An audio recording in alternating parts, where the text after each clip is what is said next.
activer ta foi. Nous pouvons, si vous voulez, traduire activer par animer. Animer ta foi ou exciter ta foi. C'est presque les mêmes mots, synonymes. D'accélérer, activer, d'exciter et animer. Donc notre foi doit être animée. Si ta foi n'est pas activée, par la grâce de notre Seigneur, j'aimerais que ce message puisse activer ta foi. Lorsque ta foi sera en action ou activée, je pense que c'est là où nous allons vivre la gloire et la main du Seigneur. Parce que des fois nous donnons la faute au pasteur, ou la faute à Dieu, ou à quelqu'un d'autre. Mais nous pouvons aussi bien dire que la faute ce n'est pas à Dieu, ni à quelqu'un d'autre, mais la faute des fois c'est à toi-même parce que ta foi n'est pas activée. Amen. Et là, je vais prendre avec vous dans le livre de Juges. Juges chapitre 6. Après Josué, c'est Juges.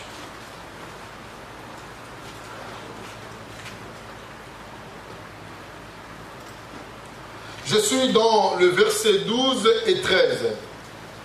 Juges chapitre 6.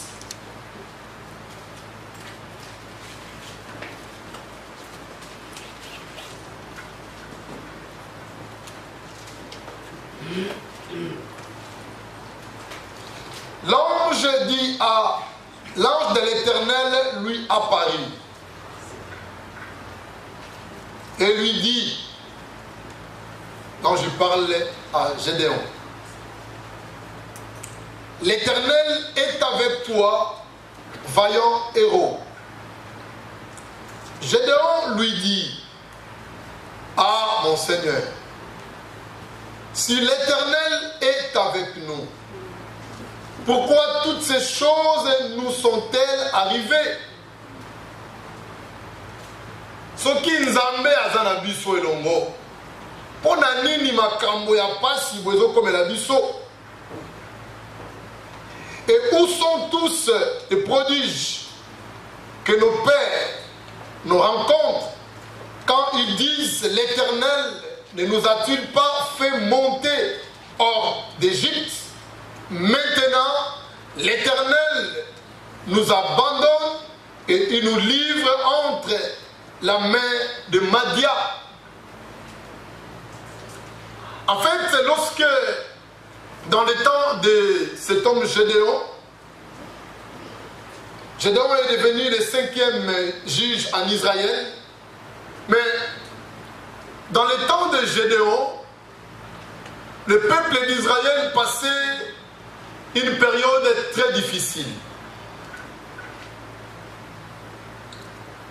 Une période de souffrance, une période d'assujetti. Il était sous la domination d'un peuple qui s'appelait Madia, les Madianites. Israël s'aimait, les Madianites venaient et détruisaient ce que Israël s'aimait. Et la Bible dit que à cette époque-là, Israël n'avait pas la puissance, la force pour vaincre ces peuples madianites. Ça veut dire que ces peuples étaient à la hauteur des peuples d'Israël. Et dans ce temps-là, c'est Gédéon qui était juge. La souffrance était tellement énorme. Ils ne comprenaient pas qu'est-ce que nous devons faire. Malgré les efforts, leurs brebis étaient détruites ou tuées. Le bœuf était un peu mis à l'écart et ce peuple était en train de ravager tout ce qui appartenait d'Israël. Mais lorsque j'étais en train de méditer, j'ai déjà prêché cela, j'espère bien, mais nous comprenions que ici, la souffrance du peuple d'Israël venait quelque part. La souffrance du peuple d'Israël, leur sécheresse, venait quelque part. Dans le verset premier, la Bible dit ceci que le peuple d'Israël faisait ce qui déplaît à l'Éternel. C'est là venait leur souffrance. Et je ne pense pas que c'était Gédéon. Mais la Bible dit, à l'époque là, les ancêtres de Gédéon, ou bien les aînés de Gédéon, faisaient ce qui était mal aux yeux de Dieu. Là où j'aimerais dire que il y a certains peuples où certaines catégories de gens, ils sont appelés réellement de vivre selon l'alliance qu'ils ont fait avec leur Dieu. Il y a des personnes où sont dans la vie, ils peuvent connaître, ils peuvent faire du mal, ils peuvent vivre comme ils veulent, mais des fois, Dieu ne met pas cas dans leur vie. Mais il y a une catégorie de certaines personnes, lorsque vous voulez vivre en dehors de la promesse ou en dehors de l'alliance de Dieu, mes chers amis, vous allez payer.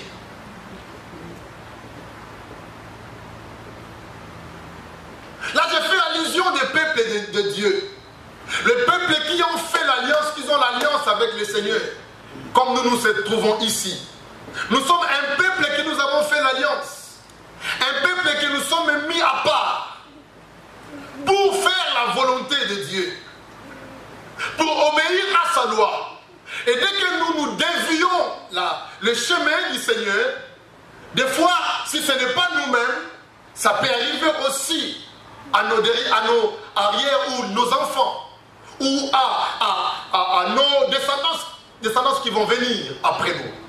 C'est ça que Gédéon était en train de vivre. Ce n'est pas l'époque des Gédéons qui ont fait du mal, mais c'était l'époque de ses aînés qui ont fait du mal vis-à-vis du Seigneur. Mais maintenant, c'est les générations des Gédéons qui étaient en train de vivre cette souffrance, c'est-à-dire la punition de Dieu. Donc le mal là que Israël était en train de vivre, ce n'était pas le diable qui était à l'auteur, c'était lui-même Dieu. Amen. Alléluia. C'était lui-même Dieu. Ce Dieu qui a mis le peuple là, Madia, à la disposition d'Israël pour manifester, pour faire souffrir son peuple. Pourquoi? Parce qu'ils avaient détruit l'alliance qu'ils ont fait avec les seigneurs. L'alliance était détruite. C'est ça un enfant de Dieu. Lorsque nous venons, nous acceptons notre Seigneur de marcher avec lui, c'est une alliance que nous avons faite avec le Seigneur. Et cette alliance-là va aller de génération en génération, des années, jusqu'à la fin de nos vies sur la terre. Amen. Lorsque l'alliance va mal, ça produit toujours, il y a toujours des conséquences. Le Seigneur a dit que je ne laisserai jamais un pécheur impuni. Quelqu'un qui pêche, quelqu'un qui fait du mal, il y a toujours la punition. Et ce moment-là, c'était la punition de Dieu. Et lorsque je regardais, je voyais des Madianites qui étaient en train de mortifier, de détruire la vie d'Israël.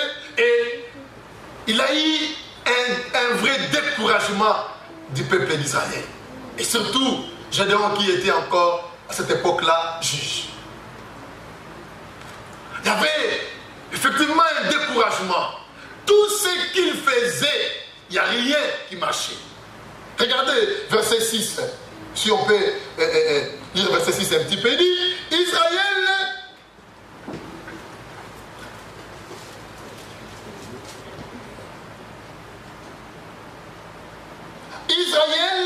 fut très malheureux à cause de Madia. Et les enfants d'Israël crièrent à l'Éternel. Israël était vraiment très malheureux. Très malheureux. La Bible dit que tout ce qu'il il n'y a rien qui marchait. Rien de bon. Ils ont fourni des efforts. Mais les Madianites, quand ils venaient, ils détruisaient tout ce qu'ils faisaient. Ils ravageaient tout, même verset 5, si verset 4, vous lisez. Ils campaient en face de lui, détruisaient les productions du pays jusqu'à vers Gaza et ne laissaient en Israël ni vivre. Les Madianites ne laissaient en Israël rien, ni quelque chose pour manger ou pour vivre, rien du tout. Il dit ni brebis, ni bœuf, ni âne, verset 4. Car ils montraient avec leurs troupeaux et leurs tentes, ils arrivèrent comme une multitude de sauterelles, ils étaient innombrables, eux et leurs chameaux, et ils venaient dans le pays pour les ravager. Et Israël firent très malheureux. Voyez? Donc tous les efforts qu'Israël était en train de fournir, et il n'y avait rien de production. Mais le but c'était quoi? Ce n'était qu'il fallait qu'Israël comprenne d'abord d'où vient cette souffrance. Amen. D'où vient la souffrance? La souffrance venait d'où en fait? Nous fournissons des efforts. Nous plantons. Nous sémons. Mais il n'y a rien toujours. Or la Bible dit que le peuple d'Israël firent ce qui était mal aux yeux de l'Éternel. Et Dieu a mis le peuple madianite devant eux. Et lorsque j'étais en train de lire aussi le Madianite, mes chers amis, le Madianite c'est un peuple, vous savez si les Madianites venaient d'où?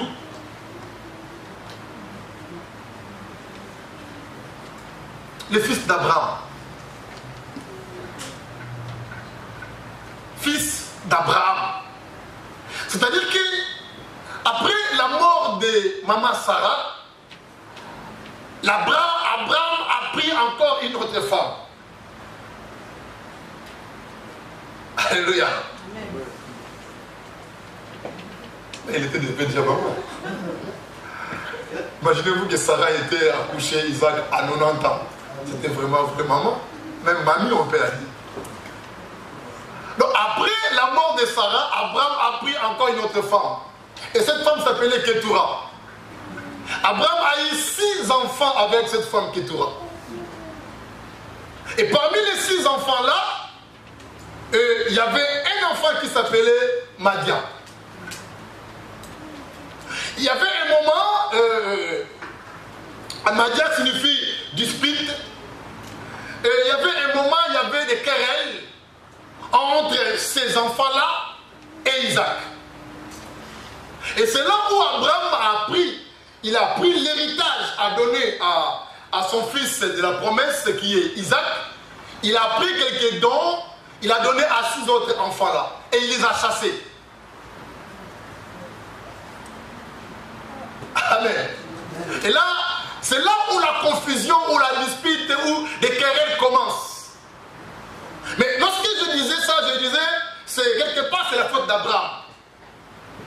Parce qu'à cette époque-là, je pense qu'Abraham, si on peut vraiment un peu imaginer, Abraham il peut avoir déjà 130 ans ou 120 ans. Parce qu'il a fait Isaac à 100 ans. Lorsque Sarah était morte, je pense que Isaac était déjà devenu un peu majeur, il était déjà 20 ans, 25 ans. Parce qu'après la mort de Sarah, Abraham a envoyé son serviteur Eliezer pour aller chercher une femme pour Isaac. Donc on voit déjà qu'Isaac était déjà un peu âgé. C'est-à-dire Abraham, il peut avoir 140. Pourquoi aller chercher encore à se marier encore à 140 ans? Alléluia. J'étais en train de réfléchir ça comme ça. À 140 ans, 150 ans, pourquoi aller encore chercher une femme? Il a trouvé une femme qui s'appelait Ketura. Et Ketura qui signifie l'encens. Milina. Quand vous amenez l'encens dans une maison, ça va provoquer des troubles. Alléluia. Des confusions. Et la Bible dit ici, ces enfants-là étaient chassés. Ils ont pris les dons et ils n'étaient pas contents avec la partage d'Abraham. Abraham, ils ont chassé ces enfants-là. Ils ont dit, allez loin de l'Est, de là-bas, à côté de l'Orient. Et c'est là où la confusion a été entrée entre ces enfants-là et Isaac. Ils sont devenus nomades, ce peuple-là, Madian. Ils ont occupé un désert côté de Galaad, à tout près à l'est de l'Égypte. Et c'est le même peuple que, si vous lisez bien la Bible, c'est le même peuple-là qui ont acheté Joseph. Ils sont devenus des commerçants, de peuples nomades. Ils ont réussi beaucoup d'argent. C'est eux qui ont acheté encore Joseph. Acheté Joseph dans le désert, ils sont allés vendre Joseph en Égypte, les Madianites. Et ce peuple s'est levé, maintenant à cette époque-là, pour faire souffrir Israël. Mais c'est Dieu lui-même qui a provoqué cela. Pourquoi? Parce qu'Israël faisait des choses qui n'étaient pas bonnes vis-à-vis du Seigneur. Là, j'aimerais insister. À nous, les enfants de Dieu. Lorsque nous sommes appelés à servir Dieu, lorsque nous avons fait l'alliance avec le Seigneur, nous sommes un peuple mis à part pour lui plaire, pour faire sa volonté, et non pour faire du mal ou pour déplaire à l'Éternel. Parce que nous sommes mis à part, parce que nous avons fait une alliance, et nous devons respecter l'alliance-là pour que nous ne soyons pas assujettis par un autre peuple. Alléluia. Ça veut dire qu'il peut arriver certaines souffrances que nous sommes en train de vivre aujourd'hui. Forcément, c'est parce que nous n'avons pas respecté l'alliance. Pas seulement tes ancêtres, mais peut-être c'est toi-même. Il peut arriver comme ça. Parce que lorsque l'alliance n'est pas respectée, il y a toujours des conséquences. Amen. Si vous vous sentez fatigué, vous pouvez suivre la prédication vraiment même debout. Parce que c'est très important ces moments où nous sommes en train de partager la parole. Nous avons un corps, on peut être fatigué. Mais j'aimerais vraiment que nos pensées soient là. Ne dormez pas. Donc, là on comprend que la Bible dit qu'il y avait un moment que l'ange est apparu à Gédéon. La verset 12 que nous venons de lire. Gédéon était fatigué. Je pense qu'il a complètement désespéré. L'ange de l'Éternel lui apparut. Il lui dit, l'Éternel est avec toi, vaillant héros. Gédéon disait, mais avec tous les efforts que nous sommes en train de fournir, nous essayons dans notre intelligence de semer des blés avec nos brebis. Mais pourquoi il n'y a pas toujours de bonnes récoltes? Il n'y a pas toujours de bons rendements. Mais pourquoi ils viennent toujours détruire nos richesses ou nos biens? Mais pourquoi nous n'arrivons pas à avancer dans la vie? Pourquoi? Il y avait tellement de questions qui étaient en train de poser. Mais Gédéon ici, ce n'est pas lui qui a fait le mal. Mais lui se posait seulement des questions. Pourquoi cette souffrance est-elle continuelle dans ma vie? Pourquoi j'ai fait des efforts, mais ça aboutit absolument à rien? Qu'est-ce que j'ai fait en fait? Mais l'Éternel a vu les cœurs de Gédéon. Il a envoyé son ange. Mais Gédéon il s'est mis en doute. Voilà la question que j'aimerais que cette question-là soit vraiment détruite dans votre tête. Parce qu'il peut arriver dans la vie de chacun de nous. Vous savez, lorsque la souffrance est tellement permanente dans la vie de chacun de nous, les difficultés sont tellement permanentes dans la vie de chacun de nous, la maladie est là, vous avez fourni des efforts, vous avez vu des médecins, vous avez tout fait, mais la maladie est toujours là, la souffrance est toujours là. Vous savez qu'est-ce qui se passe dans la tête de l'homme? Même l'homme chrétien. qui se passe? Des fois, lorsque la souffrance est tellement permanente, l'existence de Dieu, ça se met en doute même. Alléluia.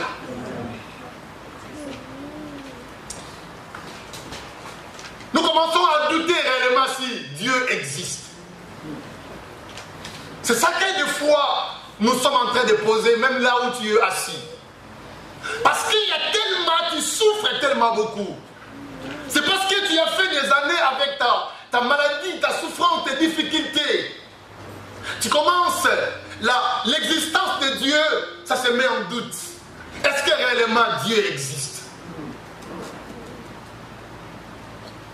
Bon, si tu dis que oui, si les gens ils viennent te prêcher, tu dis que Dieu existe, tu commences à dire, mais si Dieu existe, pourquoi cette souffrance?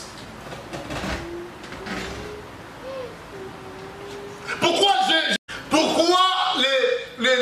mon problème ne trouve pas la solution jusqu'à présent, si réellement il existe? Vous voyez, le doute a pris la place dans le cœur des gens. Même Gédéon commence à douter. Mais je me rappelle que nos ancêtres on nous a parlé que c'est un Dieu puissant. Le Dieu qui a délivré de la main du Pharaon. Un Dieu redoutable. Un Dieu qui est au-dessus de tout. Mais pourquoi nous ne vivons pas cela?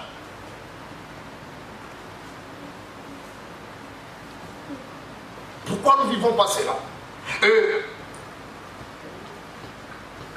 J'aime bien ces versets qui disaient que, dans les verset 6 qui dit, à la fin, il dit que les enfants, au verset 7, il dit, les enfants d'Israël criaient à l'Éternel. J'ai pris que les enfants d'Israël criaient à l'Éternel.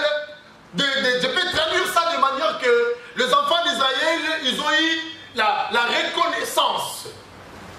Ils se reconnaissent de leurs fautes. Ça veut dire qu'ils ont compris les motifs pourquoi nous sommes en train de souffrir.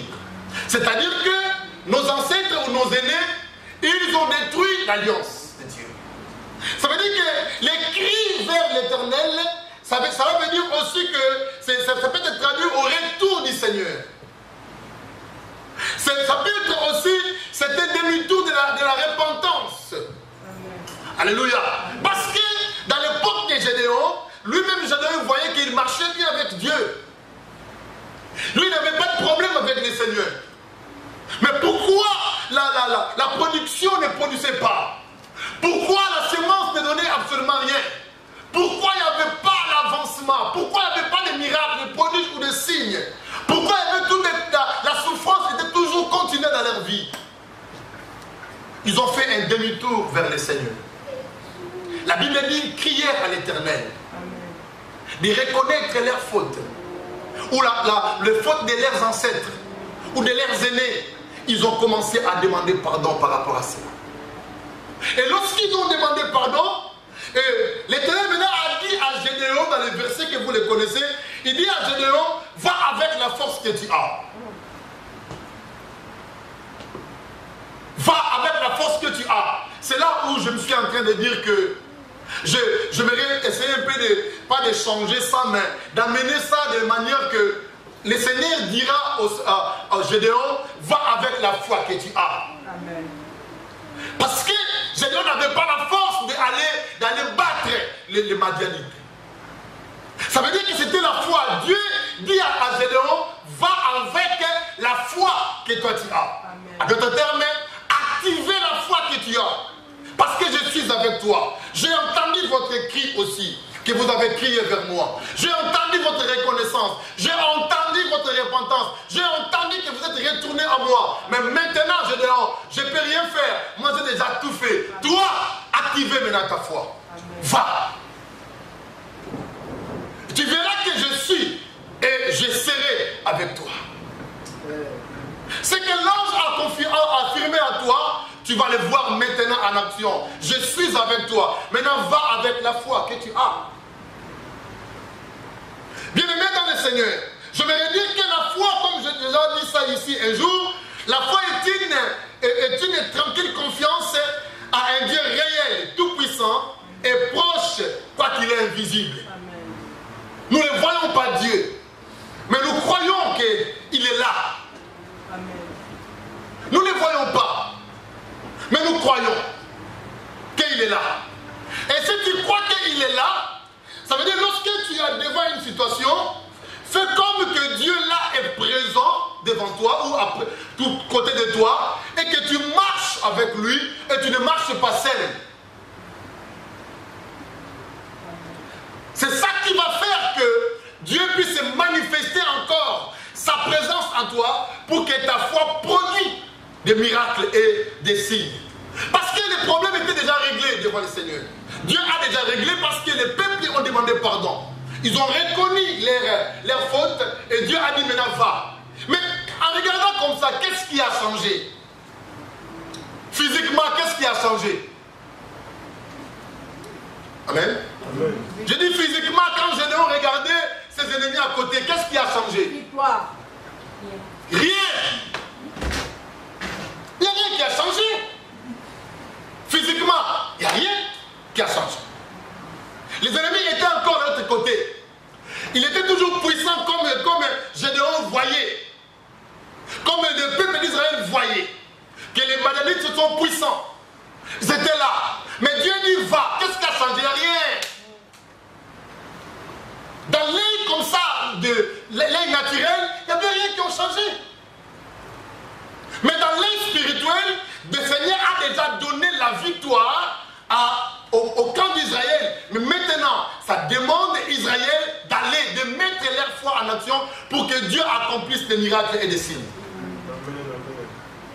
Amen. Amen. C'est rien qui a changé, mes chers amis. Ils étaient là avec leur armée, ils étaient là avec leur force, ils étaient tous là à côté. Mais Dieu a dit maintenant va. Seigneur, comment je peux y aller? Mais ils sont toujours là. Il fallait que d'abord tu les mets d'abord à côté, puisque nous puissions gagner ou bien détruire leur camp. Ils étaient toujours là.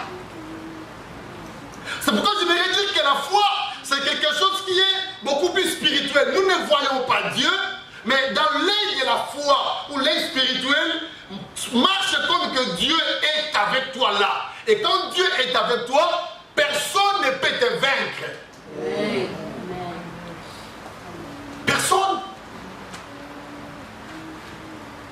Ils étaient en train d'échouer parce que Dieu n'était pas avec eux. Parce que leurs aînés, leurs ancêtres ont fait du mal. Le cœur de Dieu était tellement dans la, si je peux dire même dans la colère, où le cœur de Dieu n'était pas dans la joie concernant ce qu'ils ont fait, leurs ancêtres. Mais lorsque Gédéon a réparé, lorsqu'ils ont prié, ils ont crié à l'Éternel, parce que si vous lisez à partir des versets 25 et 26, c'est Gédéon qui a détruit tout ce que Israël, les hôtels que Israël avait construits pour commencer à adorer les idoles. Donc les noms de Gédéon, ça peut aussi être appelé comme un destructeur.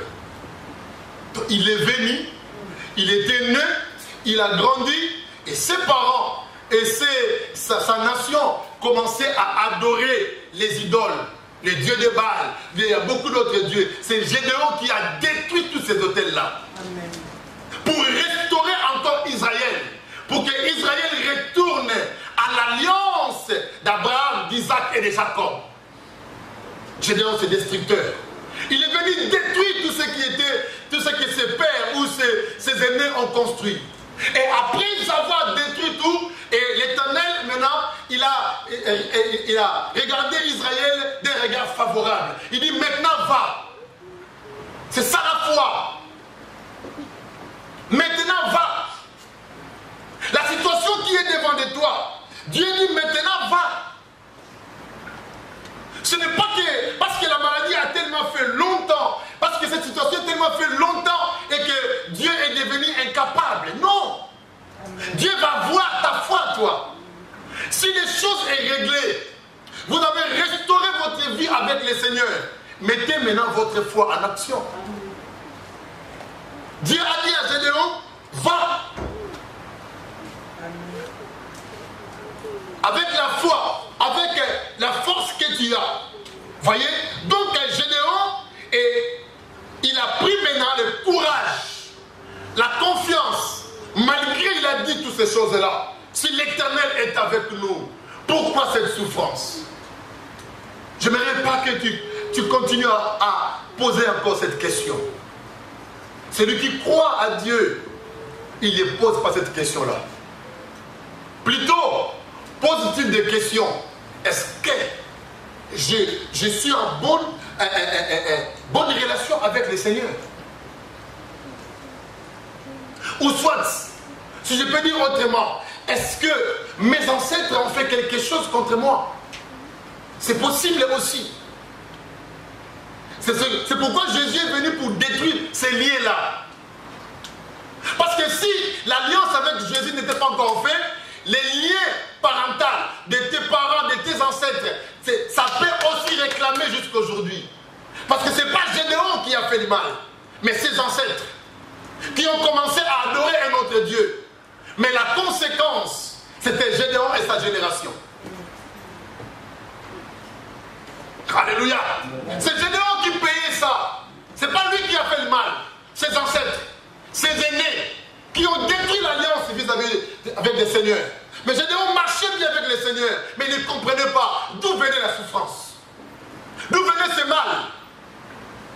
Dieu était en colère vis-à-vis de ce que ses aînés ont fait. C'est là où j'aimerais dire aussi, mes chers amis, lorsque vous faites l'alliance avec Jésus, c'est vrai, il est venu pour détruire toutes ces choses-là. La Bible dit qu'il n'y a aucune condamnation pour ceux qui sont en Jésus-Christ. Mais lorsque vous reconnaissez, vous faites alliance avec Jésus, vous devez détruire toutes ces choses-là. C'est important de les détruire au nom de Jésus. De les renverser les autels que nos ancêtres, nos parents ont fait. Il faut les détruire, mes chers amis. Il faut les détruire. Parce que ce sont des choses qui sont spirituelles, qui réclament même certains enfants de Dieu qui ne marchent pas de manière digne. Il les réclame. Alléluia. Et Gédéon, lorsqu'il a compris cela, il a commencé à détruire les autels. Il a détruit les autels, renversé tout. Dans les pays d'Israël, tout le monde qui était là connaissait que ça, c'est Gédéon qui a fait cela. Et les gens cherchaient à les détruire. Le dieu de Baal était complètement détruit dans le pays.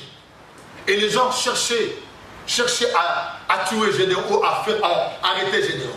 Son père a dit, mais pourquoi vous les cherchez? Pourquoi vous voulez les tuer? Si réellement Baal est Dieu, laissez lui-même Baal puisse agir. À cause de Gédéon, il a rétabli le peuple d'Israël. Il a fait retourner le peuple dans l'alliance que les ancêtres ont fait, Abraham, Isaac et Jacob. Parce qu'ils ont fait des choses qui étaient abominables. Parce qu'ils ont pris un autre Dieu. Parce qu'ils ont pris un autre chemin. Voilà la raison de leur souffrance. Est-ce que ce n'est pas votre cas? Est-ce que ce n'est pas ton cas aujourd'hui? Est-ce que tu as renversé réellement? Est-ce que ton alliance avec Jésus a été bien faite? Ou bien que tu marches réellement bien avec le Seigneur jusqu'à aujourd'hui? Gédéon, ils ont crié à l'Éternel. Regardez Hébreux chapitre 11. J'ai beaucoup aimé ça aussi. La foi. Hébreux 11, verset 27. Il dit ceci. On va retourner. Il a dit ceci. Par la foi qu'il quitta l'Égypte, sans être effrayé de la colère du roi. Le roi là, il parle de Pharaon. N'est-ce pas? C'est par la foi. Ils ont quitté l'Égypte sans être effrayés. Donc, sans être effrayés, babangité. Par la foi, ils n'ont pas regardé la grandeur de Pharaon. Ils n'ont pas regardé ça. C'est pourquoi, qu'est-ce que la Bible dit à la fin? Regarde, qui a trouvé ça? Lisez-moi, qu'est-ce qu'il dit à la fin là? De la colère du roi, car comment? Car il se montra comment? Ferme, comme voyant celui qui est invisible. Il se montra ferme. Il dit comme s'il voyait Dieu qui était à côté de lui. Il se montra ferme. Ils n'ont pas été découragés. Ils n'ont pas dit aussi que mais où est le Dieu? Non. La foi peut changer la situation de beaucoup de gens. Ceux qui ont crié au Seigneur. La foi est capable de changer ça. Alléluia. C'est ça, non? Amen. Ici il dit, par la foi il a quitté l'Égypte sans craindre la fureur du roi. Il est resté ferme à homme qui voit le Dieu invisible. Vous voyez? Comme ici le Dieu invisible, comme ici il voyait ce Dieu invisible qui était avec lui. C'est ça la foi. La foi, ce n'est pas de dire que non, mais où est ce Dieu que nous sommes en train de prier? Non, voir maintenant dans l'œil spirituel que le Dieu invisible est là, il est avec toi. Donc tu ne marches pas seul, mais tu marches avec Dieu. Et dès que tu marches avec Dieu, il a dit ceci, voici les miracles qui accompagneront. Si tu marches avec Dieu, il dit avec lui, nous ferons comment? Des exploits. C'est ça les Hébreux. Quand ils voulaient quitter l'Égypte, il n'a pas regardé la grandeur des pharaons. Ils ont dit que sans être effrayés. C'est-à-dire que la chose qui nous détruit notre foi, c'est la peur.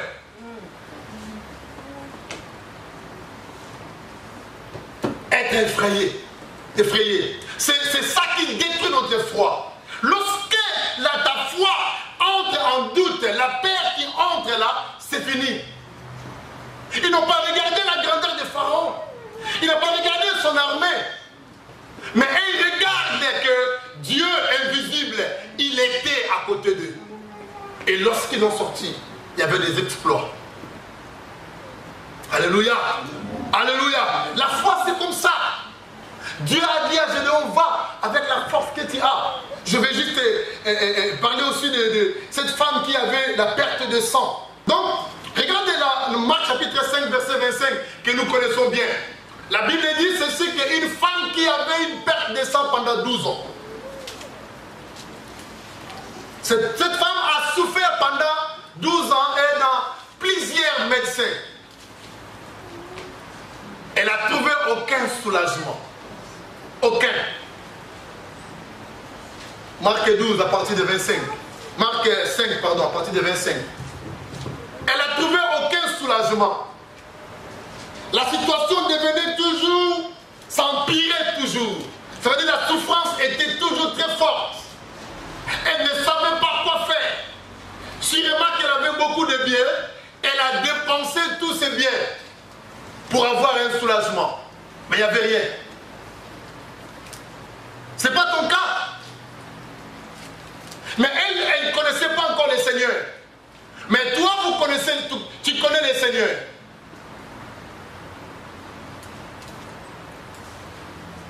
La différence, c'est ça.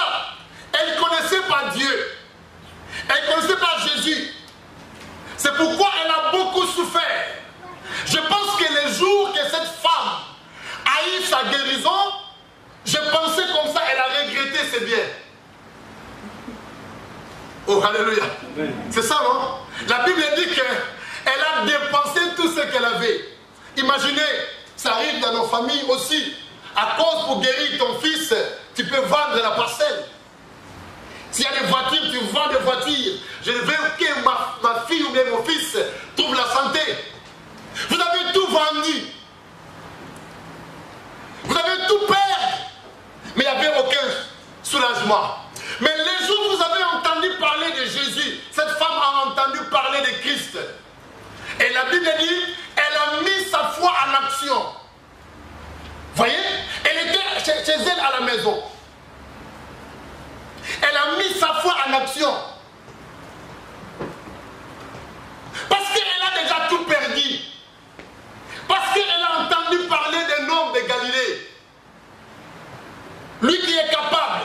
Elle a dit de toutes les façons, j'ai déjà tout perdu. Je pense que le dernier espoir, c'est seulement lui, le Seigneur là, que je viens d'entendre. Elle a mis sa foi en action parce que la Bible dit, après avoir été guéri, Jésus parlait, ta foi t'a guéri. C'était la foi qu'elle avait mis en action. Quand vous allez mettre votre foi en action, mes chers amis, il y aura des miracles et des prodiges. Rien ne peut s'opposer s'opposer à une foi ferme en Jésus-Christ. Ne regardez pas ta situation. Ne regardez pas ta maladie. Ne regardez pas, ne commencez pas à dire que non, le pasteur parle toujours comme ça, mais où est ce Dieu-là, je ne vois rien. Non, c'est le problème de toi. C'est ton problème à toi. Ce n'est pas le problème de la Bible. La Bible ne ment pas. C'est la parole de Dieu. Et Dieu ne ment pas aussi. Les hommes de Dieu, ils prêchent la parole. Ce qui est écrit dans la Bible. Mais le problème, c'est toi et moi. Au moment que tu ne mets pas ta foi en action, rien ne va se passer. Si la femme était restée à la maison, elle n'a pas mis sa foi en action, qu'est-ce qui devait passer? Rien. La maladie devait toujours continuer. La Bible dit rien n'est impossible à celui qui croit. Rien n'est impossible. Ça veut dire que lorsque vous avez la foi, il n'y a aucun problème. Aucune situation peut rester impossible. Aucune situation. Parce que cette femme-là, dans l'époque-là, elle a tout dépensé. Le médecin m'a dit que non, nous n'arrivons pas. On a tout essayé, rien. On a entré scanner, on n'a trouvé rien. On ne peut rien faire. Les calmants, on a donné les calmants, mais les calmants ne font rien seulement. Donc les médecins disent non, pour nous, c'est fini là. Maintenant, qu'est-ce que tu dois faire? Vous pensez que votre situation, ta situation, ma situation est au-dessus de Dieu? Non. Aucune situation. Le problème est que tu dois mettre ta foi en action. Exciter ta foi. Animer ta foi. Les gens ils viennent à l'église, leur foi est tellement froide. On prêche la parole, il n'y a pas la foi. La foi doit être animée. La foi doit être un exercice.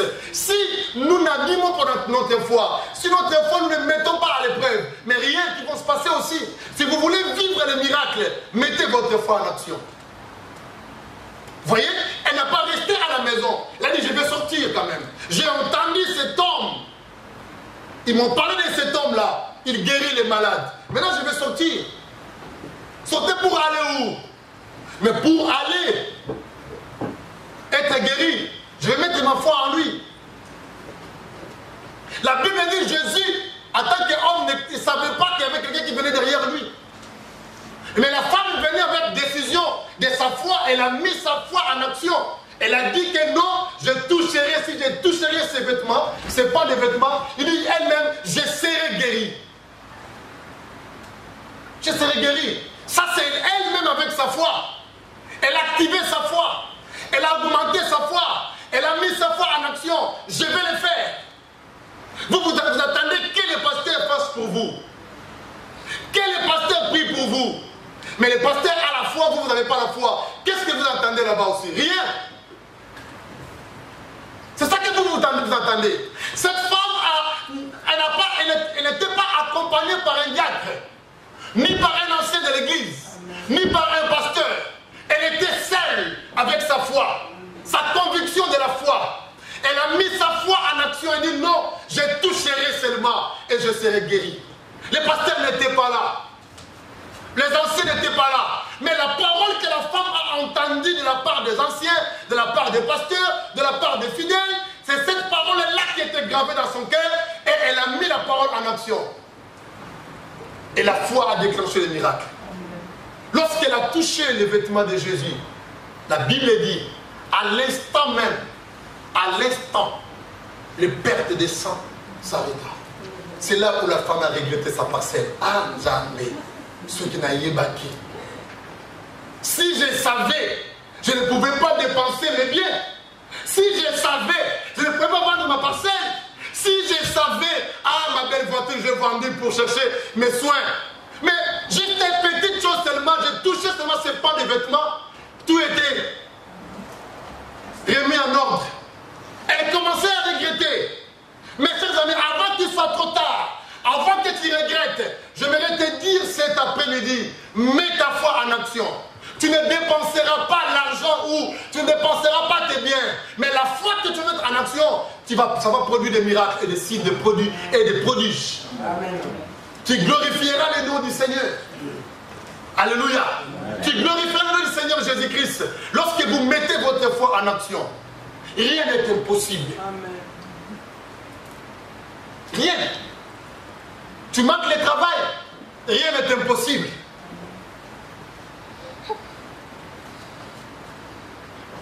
Rien. Tu es malade là où tu es, 10 ans de malade, même maladie qui te dérange. Je dis rien n'est impossible. Si c'est Dieu-là, cette femme a entendu Jésus de Nazareth, il guérit les malades, il ressuscite les morts, il recouvre les yeux des aveugles, il donne la force des pieds dans ceux qui étaient boiteux ou handicapés. Ce Jésus-là est capable de tout faire. Il n'a pas changé. Mets ta foi en lui. Tu verras des choses que Dieu va faire. Tu manques les enfants. Mets ta foi en action.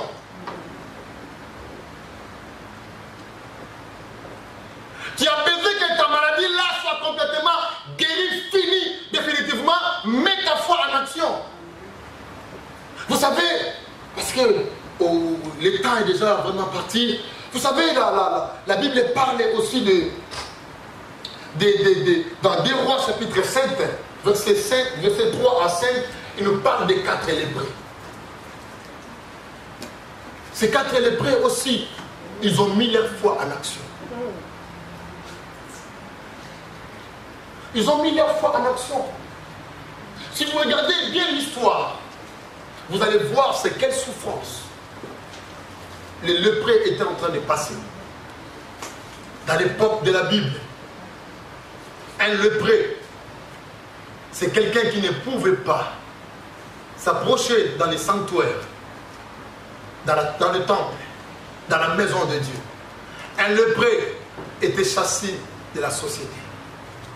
Il ne pouvait pas vivre avec nous comme ça. Regarde la situation. Un lépreux, c'était banni du camp, chassé. Et la Bible dit qu'un lépreux, il portait des vêtements déchirés. Comme tu as des belles habits là, ma fille, tu vas déchirer ça tout. Tout déchiré. Donc lorsque les habits étaient déchirés, tu marches dans la ville, les gens savent déjà que celle-là, c'est un lépreux.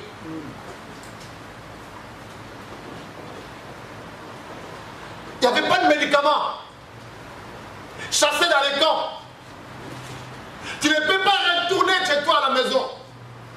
Dans les temples de Dieu et synagogue, ne mettez même pas tes pieds là-bas. Quelle souffrance. Quel rejet. Imaginez-vous cela.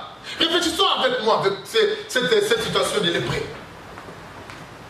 Vous chassez dans l'église, les synagogues, dans la société, il vous met à côté.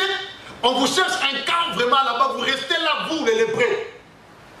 Quand vous voulez promener dans la rue, vos habits doivent être déchirés, la tête nue, le barbe est couvert. Quelle exigence! Et lorsque vous marchez, quand mon frère Dodo il passe comme ça, c'est moi qui va crier. Attention, je suis impie. Quelle honte! Quelle souffrance!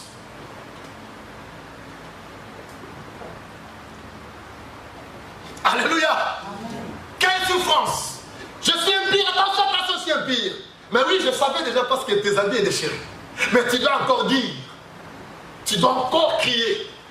Mais un jour, la Bible dit ici qu'il a eu la famine dans les camps d'Israël. Les 4 lépreux se trouvaient là-bas à dehors. Ils étaient en train de réfléchir. Que ferons-nous? Que ferons-nous avec ma maladie? Cette question que tu te poses. Que ferons-nous? Qu'est-ce que je vais faire avec ma situation? Je n'ai pas des enfants. Je fournis des efforts. Il n'y a rien. On a vu des médecins, des gynécologues, de tout cela. Il y a tout, il n'y a rien. Des spécialistes suisses en gynécologie. Rien. On a tout. Regardez les médecins. Et certains médecins, ici, pour finir, s'ils ne trouvent pas la solution, ils disent, cette maladie, ça vient de l'Afrique. Point basta. Alléluia. C'est une solution pour lui. Parce qu'il a fouillé les dictionnaires. Il n'y a rien, cette maladie. Non, non, cette maladie-là vient de l'Afrique. Nous ne connaissons pas ça. Quelle souffrance. Les lépreux étaient comme ça. Mais ils disaient entre eux, si nous restons ici, nous allons mourir. Dans la famine. Si ce n'est pas la famine, la maladie. Dans les camps là-bas des Syriens, la Bible dit les camps des Syriens, il y avait la nourriture en abondance. Les gens mangeaient bien, vivaient bien. Mais les païens, les étrangers à l'alliance de Dieu, le lépreux disait, hé, si nous restons ici, nous allons mourir. On dit, ah, nous allons tenter, mettre la foi en action. Ah, il y a ça, j'aime bien ces paroles. Entre les quatre églises, nous allons mettre notre foi en action. Quelle action nous allons faire? Nous allons plonger à entrer dans les camps des Syriens. Parce que là-bas, il y a la nourriture. S'il nous fait tuer, ah, nous mourrons.